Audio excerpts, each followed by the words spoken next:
Ferit reproche à Serkan de baser ses décisions sur ses sentiments plutôt que sur la logique. Il rappelle qu'il y a des conditions signées, que l'entreprise risque des sanctions. Serkan assume, mais la tension est palpable, et on comprend tous les deux ce que Ferit ne dit pas tout à fait, que derrière chaque décision de Serkan, il y a Eda. Et ça empire, Ferit explose complètement. Pour lui, Serkan a résilié le contrat le plus important de l'entreprise sans raison valable. Serhan tente de calmer les choses, suggère que peut-être Serkan avait ses raisons, mais Ferit insiste, et il n'a pas tort, et c'est ça qui est douloureux. Ferit qui explose, c'est la voix de la raison dans un monde qui fonctionne de plus en plus à l'émotion. Il n'a pas tort sur les faits, mais il ne voit pas ce que Serkan voit, et cet écart entre logique et sentiment, c'est l'épisode entier résumé en une dispute. Et là, la grand-mère fait quelque chose qu'on n'attendait pas du tout. Elle déclare qu'il est injuste de forcer Serkan à faire ce qu'il ne veut pas. Elle change d'avis. Elle soutient l'annulation du projet. Tout le monde dans la pièce reste sans voix. La décision est actée. L'équipe se résigne à avancer malgré les pertes. Mais moi, je n'y crois pas une seconde. La grand-mère qui soutient Serkan, ça ne ressemble pas à de la bonté. Ça ressemble à une stratégie. Le revirement de la grand-mère, c'est le geste le plus dangereux de l'épisode, parce qu'il désarme tout le monde. On ne peut pas se défendre contre quelqu'un qui semble soudainement raisonnable. Elle ne change pas de camp, elle change de méthode.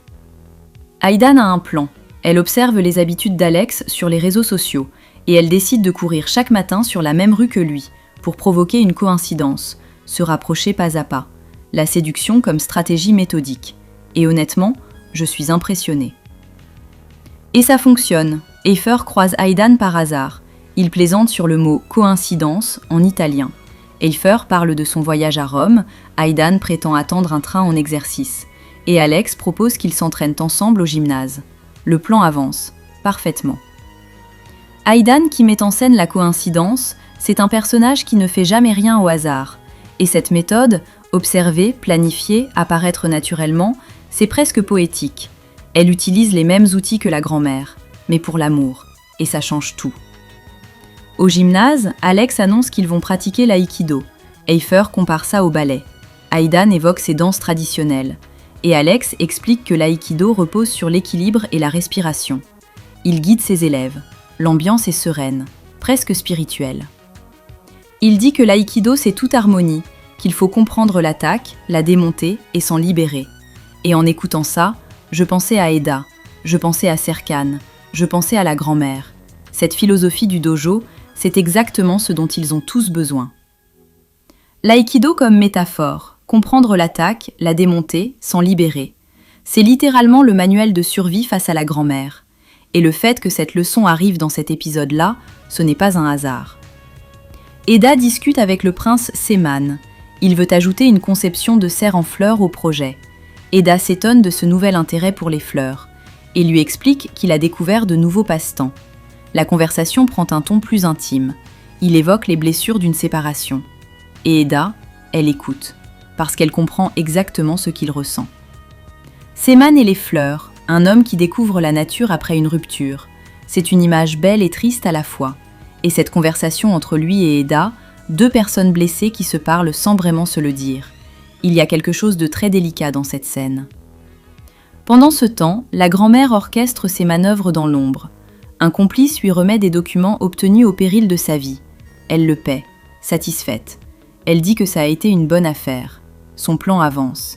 Et personne autour d'elle ne voit encore l'ensemble du tableau. Eda et Melo voient l'échange. Une enveloppe jaune contre de l'argent. Elles comprennent que ce document est important, crucial même. Et elles décident d'aller chez la grand-mère pour le récupérer. La nuit, en secret. Melo a les clés. Le plan est déjà risqué avant même de commencer. L'enveloppe jaune, c'est le MacGuffin parfait. On ne sait pas encore ce qu'elle contient, mais on sait que la grand-mère a mis quelqu'un en danger pour l'obtenir. Et Eda qui décide d'agir, c'est elle qui prend les choses en main, sans attendre Serkan. Serkan est absorbé par ses obligations, et Valia arrive, avec une salade de poulet à la moutarde, préparée spécialement, preuve d'une attention particulière. Serkan la remercie et reste absorbé par ses obligations. Il ne voit pas ce qu'elle fait. Et elle compte les points. Et puis Valia insiste pour parler d'une annonce publicitaire. Serkan, trop occupé, propose de reporter à un dîner. Elle insiste. il accepte. Considère cela comme un dîner de travail et de remerciement. Le rendez-vous est fixé. Et moi, je sens que ce dîner ne sera pas que professionnel. La salade de poulet et le dîner. Valia avance méthodiquement. Une attention, une invitation, un contexte professionnel pour masquer l'intention personnelle. Elle applique exactement ce que la grand-mère lui a appris. Et Serkan, la tête ailleurs, ne voit pas la construction. Eda cherche Serkan partout. Leïla lui dit qu'il est sur un chantier avec Engin. Et Eda déclare qu'elle ira sur chaque chantier jusqu'à le trouver. Déterminée, obstinée, tellement elle. Et elle le trouve. Sur le chantier, Serkan contemple les travaux avec passion. Il confie qu'il aime être là, que deux sont très différents, elle parmi les fleurs, lui parmi le ciment. Il observe les gens courir après le bonheur, et il avoue qu'il construit des maisons pour rendre les autres heureux, mais qu'il ne parvient pas à l'être lui-même. J'ai eu le souffle coupé, cette phrase, dite comme ça, sur un chantier, face à Eda.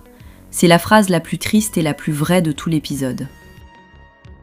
Serkan sur le chantier. C'est le portrait d'un homme qui donne aux autres ce qu'il ne sait pas se donner à lui-même.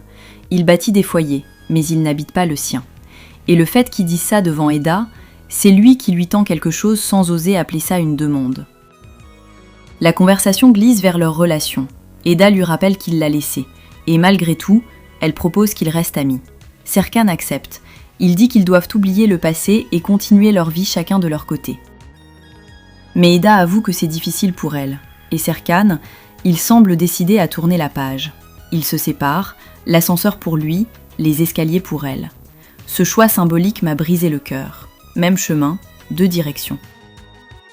L'ascenseur et les escaliers, c'est une image simple qui dit tout. Ils sont au même endroit, mais ils ne prennent plus le même chemin. Et cette amitié proposée par Eda, ce n'est pas de la résignation. C'est une porte qu'elle laisse entr'ouverte. Et lui, il la ferme en prenant l'ascenseur. Eda et Mélo s'introduisent chez la grand-mère pour chercher l'enveloppe jaune. Elles fouillent, chacune dans une pièce. Et puis, un homme entre. Panique, elle se cache. Eda est attrapée par la jambe et croit être attaquée par un zombie. C'est Tahir. La situation devient comique et tendue à la fois. Et puis la grand-mère arrive. Elle surprend tout le monde. Et Mélo improvise brillamment. Elle voulait juste dormir là, comme dans leur enfance. Mélo, je l'adore, sérieusement. Mais la grand-mère ne lâche pas. Elle impose son autorité. Eda doit l'accompagner au dîner pour parler du projet. Mélo est laissé de côté. Encore une fois, la grand-mère utilise chaque occasion pour contrôler Eda. Même une intrusion nocturne devient un levier. L'intrusion chez la grand-mère, c'est la scène la plus vivante de l'épisode. La panique, Tahir comme zombie, Mélo qui improvise, et derrière tout ça, une vraie tension. Elle cherchait des preuves. Elles repartent les mains vides. Et la grand-mère repart avec Eda sous le bras. Elle gagne encore. Au dîner, Serkan discute avec Valia du concept de l'annonce, le respect pour les êtres humains. La soirée est professionnelle, calme. Et puis, Eda arrive avec la grand-mère. Les regards se croisent, les salutations sont cordiales. Mais Serkan, il est visiblement préoccupé. Lui qui avait accepté un dîner de travail avec Valia, elle qui arrive forcée par sa grand-mère, dans le même restaurant, à la même heure. Ce n'est pas une coïncidence. Rien dans cet épisode n'est une coïncidence. La collision du dîner. La grand-mère savait. Elle savait que Serkan serait là avec Valia. Et elle a amené Eda exprès, pour créer la confrontation, pour tester, pour observer. Elle ne mange pas à ce dîner, elle récolte. Voilà mes amis pour cet épisode 80. Ferit qui explose, la grand-mère qui surprend avec un revirement calculé, Aydan qui séduit Alex avec une stratégie digne d'un film d'espionnage, et Serkan qui dit qu'il construit des maisons pour les autres, mais qu'il n'arrive pas à être heureux lui-même. Si cette vidéo vous a plu, laissez un commentaire, un like et abonnez-vous à la chaîne. Merci pour votre fidélité. Rendez-vous tout de suite pour l'épisode 81. Ce dîner va-t-il tout faire basculer ? L'enveloppe jaune va-t-elle révéler son secret ? Et Serkan, va-t-il vraiment réussir à être juste un ami ? On le découvre ensemble, tout de suite.